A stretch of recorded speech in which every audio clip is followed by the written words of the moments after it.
Welcome to Distracted, the podcast with Angela Lockwood, the place where you will find practical brain-boosting strategies, expert insights, and real-life stories to help busy brains thrive in the age of distraction. Let's go. Welcome to Distracted. I'm Angela Lockwood. Thanks so much for joining me today. I am really interested in the way that we work and how it is changing and evolving so rapidly. And one of the ways that I'm seeing our workplaces evolve rapidly is a lot of people relying on offshore staff. And I'm hearing a lot through my clients, through when I'm coaching them, the overwhelm and the distraction that they are feeling like they often have to do it on their own is really impacting on their ability to focus and be productive.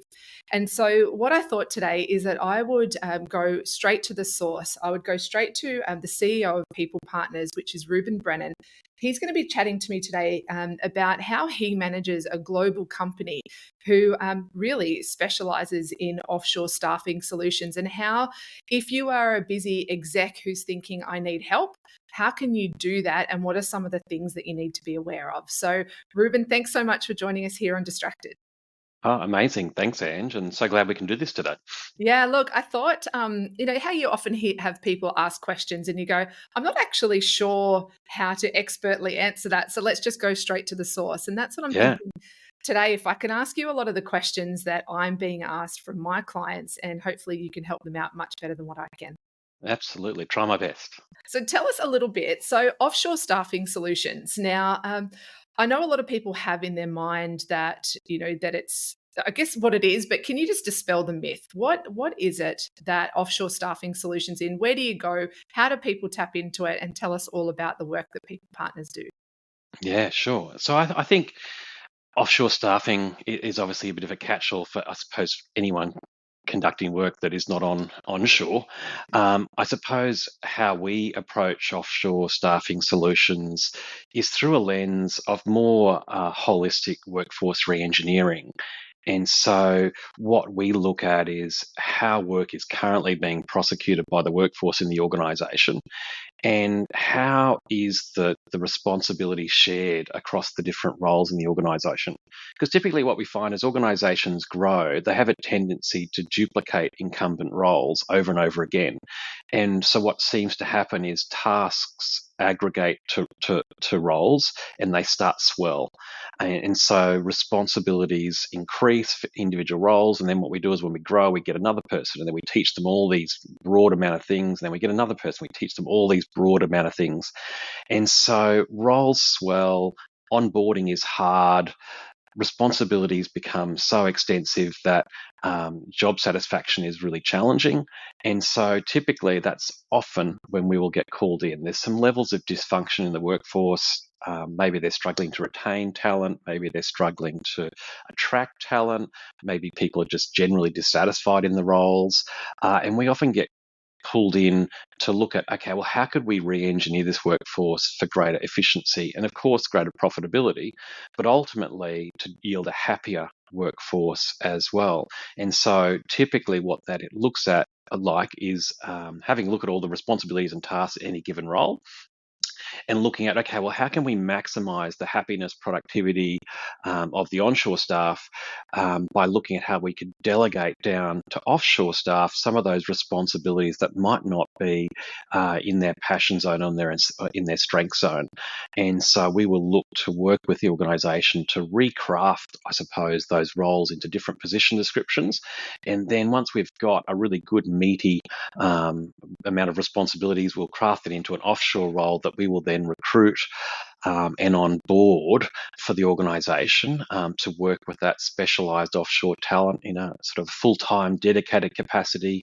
They're committed to the company's vision and their mission and fulfilling responsibilities exclusively for that company.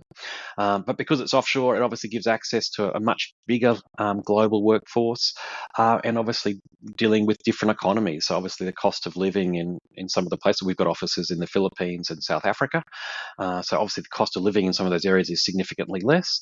And so that allows some difference in economies of that allow up to 70% labour savings, essentially, through tapping into that global workforce. Mm.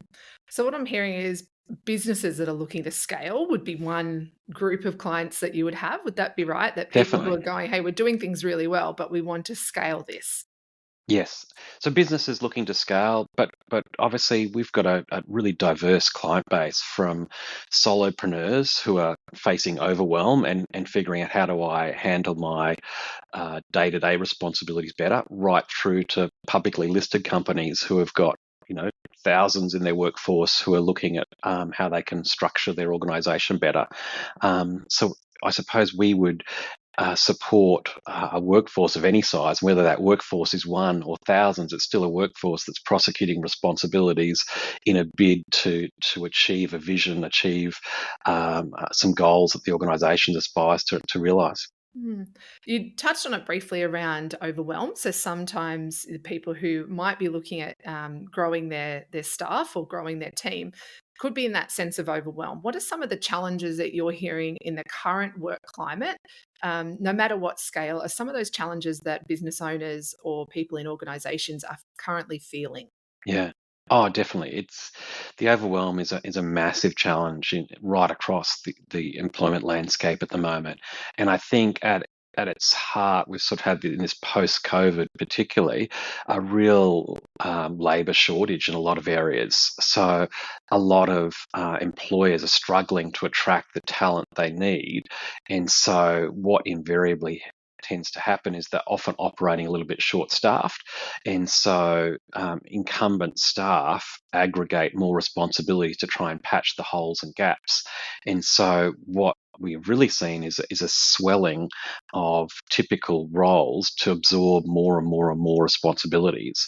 But that has a tax, and that tax comes in, what can manifest as staff feeling overwhelmed, and then that has ripple effects into attendance and tenure, and all manner of cultural challenges as well that can manifest in that environment. So it is a real challenge, and it's not just in our experience. At least we have clients across Australia, Singapore, US, and Canada, and it's across all of those developed economies that are finding the exact same challenge at the moment. Isn't that interesting? It doesn't matter where you're from; those issues are pretty common. That they're Absolutely. yeah. Um, I'm really interested. So I know that some people would be thinking, okay, offshore, does that take work from people who are local? And I know for me, I've had nearly over 10 years of having an offshore employee Mm, from different organisations, and so I'm very well aware of the benefit of it. But yeah. I guess what's the hesitation of some businesses who are thinking, I've got this really strong culture, or I'm doing it all on my own. How can I trust someone that I've actually never met sitting side by side with me? What are your thoughts around that, and sort of how do you dispel some of those fears for business owners? Yeah, yeah, and I think it's a really interesting dilemma, and I think a lot of it comes down to the leader. And are they? And I often describe this: are they a somewhere leader, or are they an anywhere leader? A somewhere leader will often prioritize leading in a particular location. They want to see people under their nose and be able to direct, lead, guide, sit shoulder to shoulder and show and demonstrate. Or are they an anywhere leader, whereby you could be anywhere in the world, I can be anywhere in the world, and I'm very comfortable setting KPIs, keeping accountabilities in a remote fashion. So a lot of it does come down to the leader of the organisation, but it's not to suggest that a somewhere leader can't thrive with offshore staffing. They'll just typically need a lot more support in how they look at arranging task delegation and building in accountability, so that there's that transparency and comfort, I suppose, that productivity is occurring, and they've developed that over time, that trust can ensue. And we've got lots and lots of clients who have been very apprehensive, who might dip their toes into offshore staffing to see, okay, how do I how do I handle this myself? And it's as much as anything else a test of the offshore staff member as there's a test of their own leadership skills about how do I maintain a relationship, maintain accountability over what is a larger geographical span that I'm used to. And so I think there's lots of practical tools around task management and accountability regarding the throughput of tasks that people are doing. But then I think a huge part of it is communication. And where we would look to hold the hand and support our clients is around setting them up for success in how they communicate with their offshore staff member. So tapping them into rhythms that they might ordinarily pursue with their onshore staff. So whether that be daily huddles, end of day catch ups, weekly meetings, some those stand-up rhythms that organisations might have with their onshore office-based team, making sure that they're providing for that same opportunity for their offshore staff. So looking to replicate it, and even if it's right through to the water cooler moments of being able to have the idle chit chat, being able to set up those mechanisms, whether it be a Teams channel or a Slack channel, where you can share gifts or jokes or have a bit of a share what you're going up to on the weekend, or having some informal, Friday afternoon, grab a drink and we'll share some time together. So making an opportunity to still bridge the divide with some of those things that connect us, but just being able to do it remotely. I know over COVID, there was a lot of memes that came up of people just logging on, there was like one of Homer Simpson, like with Yeah. his glasses on, he's actually asleep, but made him Yeah. look like he's awake. And, teams who are working remotely, they've put a fake screen up to show that they're there when, they're outside doing other fun things. For people who are feeling a bit apprehensive about going, Yeah. how can I trust that people are there doing the work that I need? Because we are from a culture of needing to make sure people are doing their work, that it's a clock on, clock off, you're there, you're present. How can we change some of that mindset for people to go, actually, to be effective and be really productive in a workplace? It isn't about watching the clock, it's Yeah. about output. What are some of the ways that I guess people partners encourage their organizations to instill that, but Yeah. also maybe educate people to go, hey, it's not really like that. People aren't forcing, or aren't sitting there doing nothing. Yeah, yeah, and you're right. It's 100%. It's one of the largest hesitations we have with organisations, feeling that how do I know this person I'm employing on the other side of the world is going to be doing the right thing? And so, and I think a big part of it, um, there has to be a first step of trust. That is then reciprocated by the team member they're working with. Now, many organisations and people partners being one of those as well, we will obviously look to put in a lot of safety mechanisms for employers as well, right through from how biometrically clocking in, clocking out, productivity monitoring, all these sorts of things we will do to help the peace of mind of our clients. But more importantly, we'll help them through our pre-onboarding figure out, okay, well, how are they going to look at that task delegation? How are they going to measure the productivity of staff in terms of the throughput of tasks and accomplishments they're going to be doing? How is the team member going to be reporting back what they're realising and achieving in any given unit of time or day? So that comfort can quickly ensue. And I think for many of our clients, a relationship starts very optimistic but cautious, but very quickly transcends into, oh my goodness, these are such a valued member of my team. And so now I'm absolutely trusting them. I'm scaling my team and looking to lean into the relationship we've cultivated together and the trust that's there and the flexibility it's now giving me by being able to delegate so much of these really critically important tasks to my business to my super valued offshore team members. So it's a journey, but I think it starts with that first step of trust and then being backed up by some good systems and processes that can help ensure that productivity as well. I can remember years and years ago, I had wasn't an offshore staff member. They were in Australia, but they were remote, and she had worked for me for 5 years. Had this amazing relationship with her, but we had never met in Yeah, person. We had yeah, never yeah, met physically, and I remember I just adored her. She was so critical in the beginning stages of the growth of my business. yeah, Really, such a valuable person in my life, and just by chance, we had never had an opportunity to meet and connect in person. But when we did, it was the most wonderful experience because I guess having the screen disconnecting you is Yeah. it's a real skill to be able to maintain a relationship. But Yeah. when Yeah. you meet in person, it was such a special moment because I could thank her I guess in a different way and just connect and spend time together. So it was really special, and I think building relationships with people can be done online.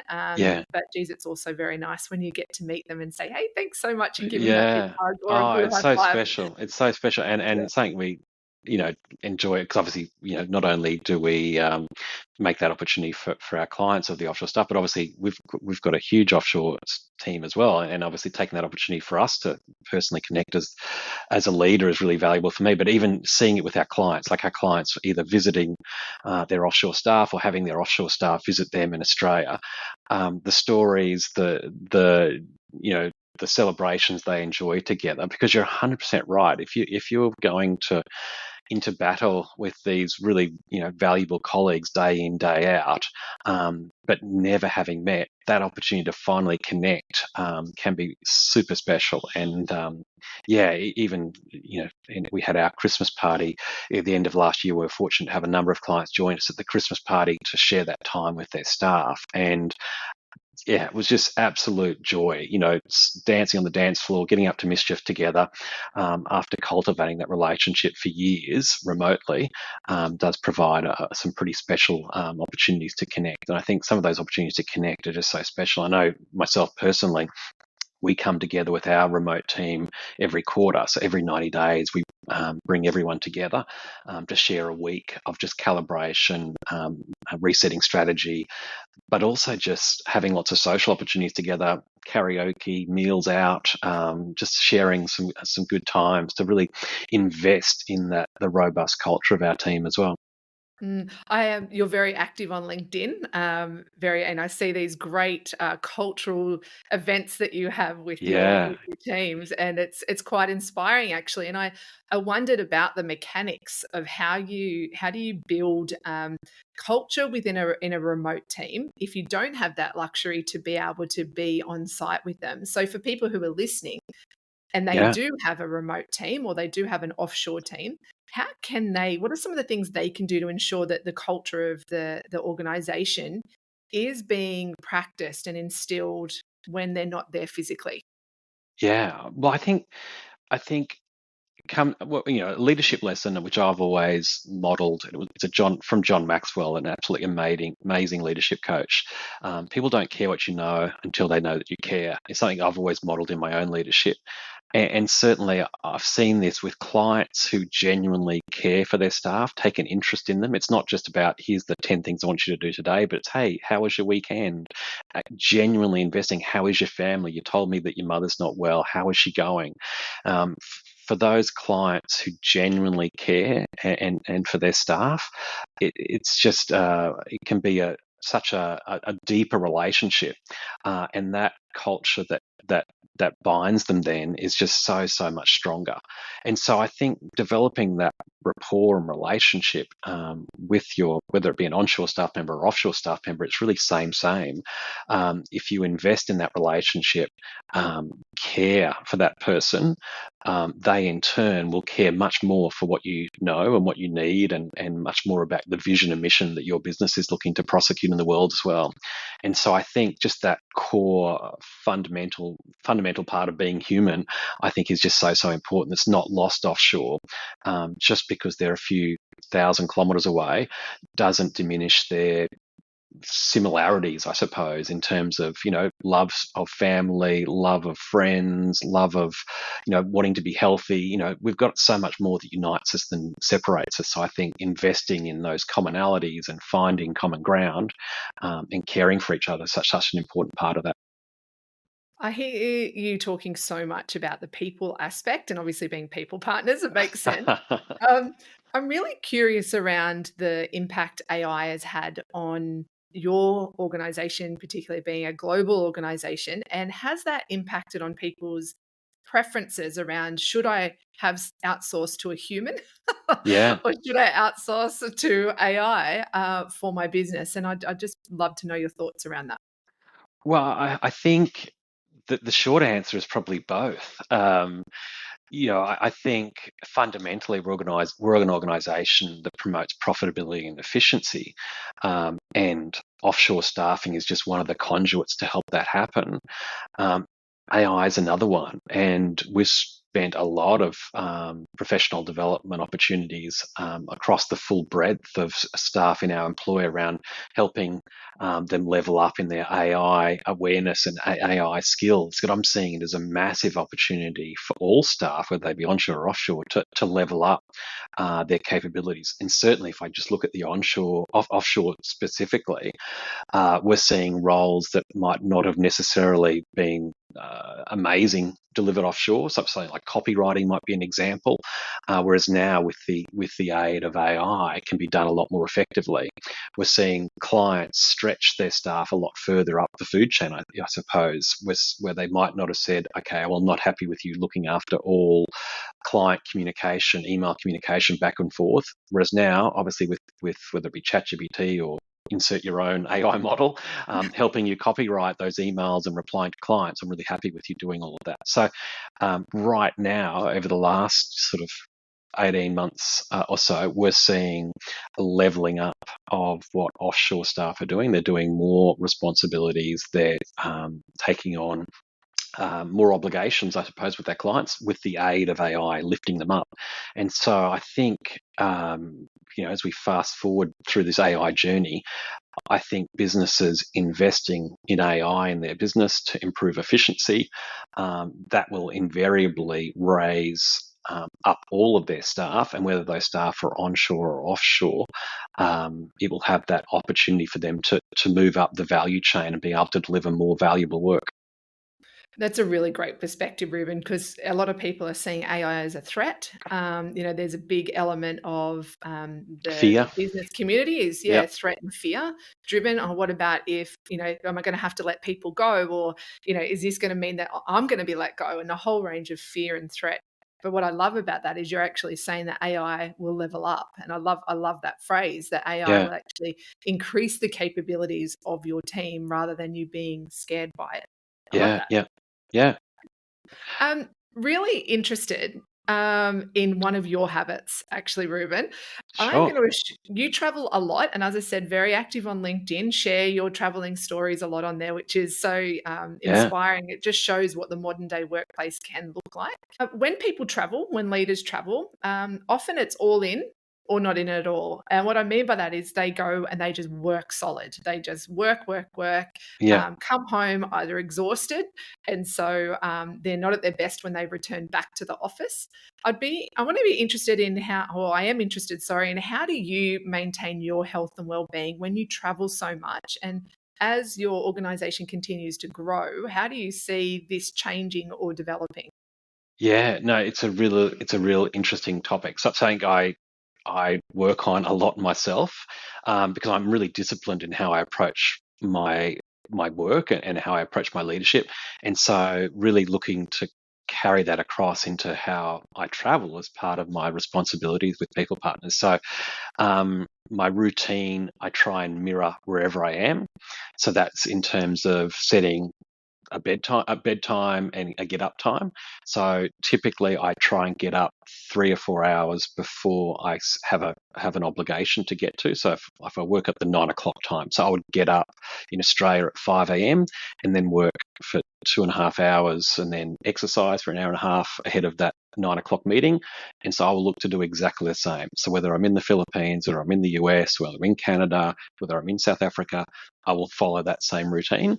Um, and make sure that I'm still exercising every single day that I'm away. So in more or less the same style. I'm a runner and I do resistance exercise, so I'll do those same activities whilst I'm away. So I've done some amazing runs in some amazing locations, and also following my same sort of dietary stuff as well. So I'm one of those crazy OMADers, so 1 meal a day OMAD, and so I mirror that when I'm traveling as well. So the whole, I suppose, what what I'm trying to do. So whilst the routine may have a natural gravitation to be disrupted through travel, I try and keep as much of the same stuff. So I try and keep my routine as consistent as possible. That all sounds amazing, except for the one meal a day, Ruben. I I've been so engaged this whole conversation, but you I've completely lost you. lost me at that point. It's a real thanks for sharing all that because, I know one of the things obviously through the clients that I work with, they're people who are very overwhelmed, who feel very distracted by their work. They might be faced in sort of relentless change, and so they're Yes, feeling very pressured all the time. They're feeling like they can't keep up. yes, yeah, So hearing someone like yourself who's running a global company who has lots of staff, lots of people, lots of organizations, that health habits are important and central to the work that you do. And I would imagine too, by you doing that and by you sharing that, that your team also goes, well, if he can do it, I can do it. yeah, absolutely. I think there's a lot to be said for modeling, but I think I've always regarded it the discipline that any person trying to do something significant. So whether we've got the Olympics going on while this is being recorded, and so the discipline of an elite athlete, they're not rocking up to the Olympics on no sleep, eating a terrible diet. They're there to perform, and I've regarded my professional work as a way in which I'm performing, and so I care deeply about how I show up, and so that routine and that rigor is, I suppose, all aimed around to show up at my absolute best. And so whether that's showing up for leading and guiding my internal team, whether that's showing up to support clients, or whether that's showing up to at an event to speak or to exhibit or share what we're up to at People Partners. Just believe in that preparation is just such a critical part to how I perform, and how I perform ultimately is geared massively towards how the business is ultimately going to perform, and how my team are going to fall in line, I suppose, with the example I'm setting and leading. Looking back over your career to date, has there been a lesson that stood out most for you, or one of those moments that you've gone, "Oh, I really wish I'd made a different decision at that point," or there was a moment in time that you see as really pivotal, whether it be a good or bad pivotal, but it was a lesson learnt for you, and would you be comfortable sharing that with us? Because I think hearing it from somebody who's in your position will be really valuable for everyone listening. Yeah, I've had so many little junctures and inflection points in my career. And I suppose if I reflect back, probably it's been the adversity striking that has been the most fundamental in changing the trajectory. Because I think when you're enjoying success, you have just an opportunity. You tend to just double up. You double down on that success and keep doing more of it. When crisis strikes, it forces massive change and shift in trajectory. And to be honest, that's part of the origins of People Partners. Back in 2014, we had operating another business. We had a massive change in that business. It was to do with the government contract, and that meant the only way I could see to survive was to move my head office from Brisbane in Queensland to Manila in the Philippines. And so within a 3-month period, we incorporated. I bought commercial real estate, onboarded 35 staff, and moved my family to the Philippines. And that would never have happened if we were just on a little steady up to the right trajectory of everything is awesome here. That happened because a massive inflection point, big, huge amount of adversity struck. And that was the way we chose to try and survive. And I think that's just been transformational in terms of my business journey. But I think that's an extreme example. But I think so often it's the adversity striking that forces a reaction that shapes your trajectory. When things are going well, or when things are succeeding, you have a tendency to do more of them. But it's mirroring and doubling down rather than changing direction. Mm. Thanks for sharing that, because I think a lot of times people think that success is just comes very, like, we know either it needs hard work or it just seems to be when you're looking at people from the outside that it's an easy cruise. But it's not until people share those pivotal moments that you go, actually, what I'm in at the moment, I feel stuck, but the next step could be the thing that I'm looking for. Or, I often see with people, Ruben, that they're either stuck in comfort or Yeah, stuck in discomfort. yeah, yeah, And the pain can be as equal in both. yeah. Oh, But if you're stuck absolutely. in comfort, you can be very itchy, itchy hands are going, itchy feet going, I need to get moving. Yeah, Can actually be as overwhelming as being stuck in the discomfort. yeah. Most certainly, absolutely. Yeah.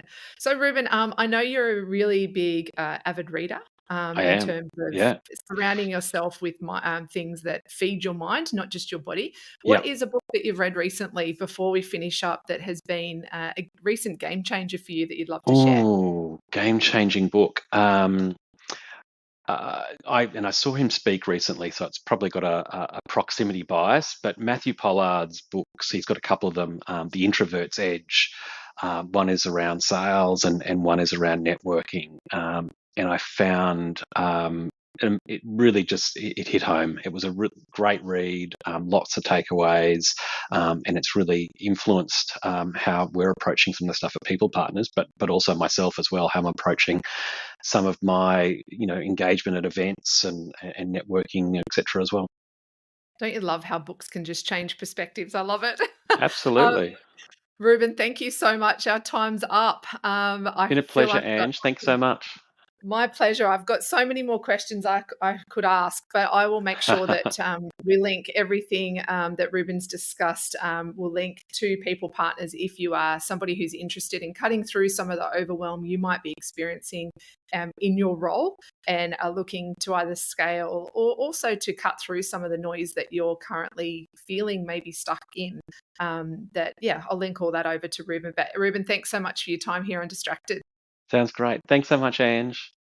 Thanks, everybody, for listening. You've been listening to Reuben Brennan, the CEO of People Partners, an offshore staffing solutions company. And we've been talking about how you, as an organization or a leader within an organization, how you can get more time, productivity, but also look after yourself and your team, whether it be onshore or offshore. I hope you've enjoyed this. If there's somebody who you know that would really benefit from listening to this, please send it over to them. It's always a really lovely act of gratitude and sharing things with somebody who you think is really struggling or they feel like they could benefit and grow and really scale their business. So thanks so much for sharing your time here with me on Distracted. And until next time, enjoy.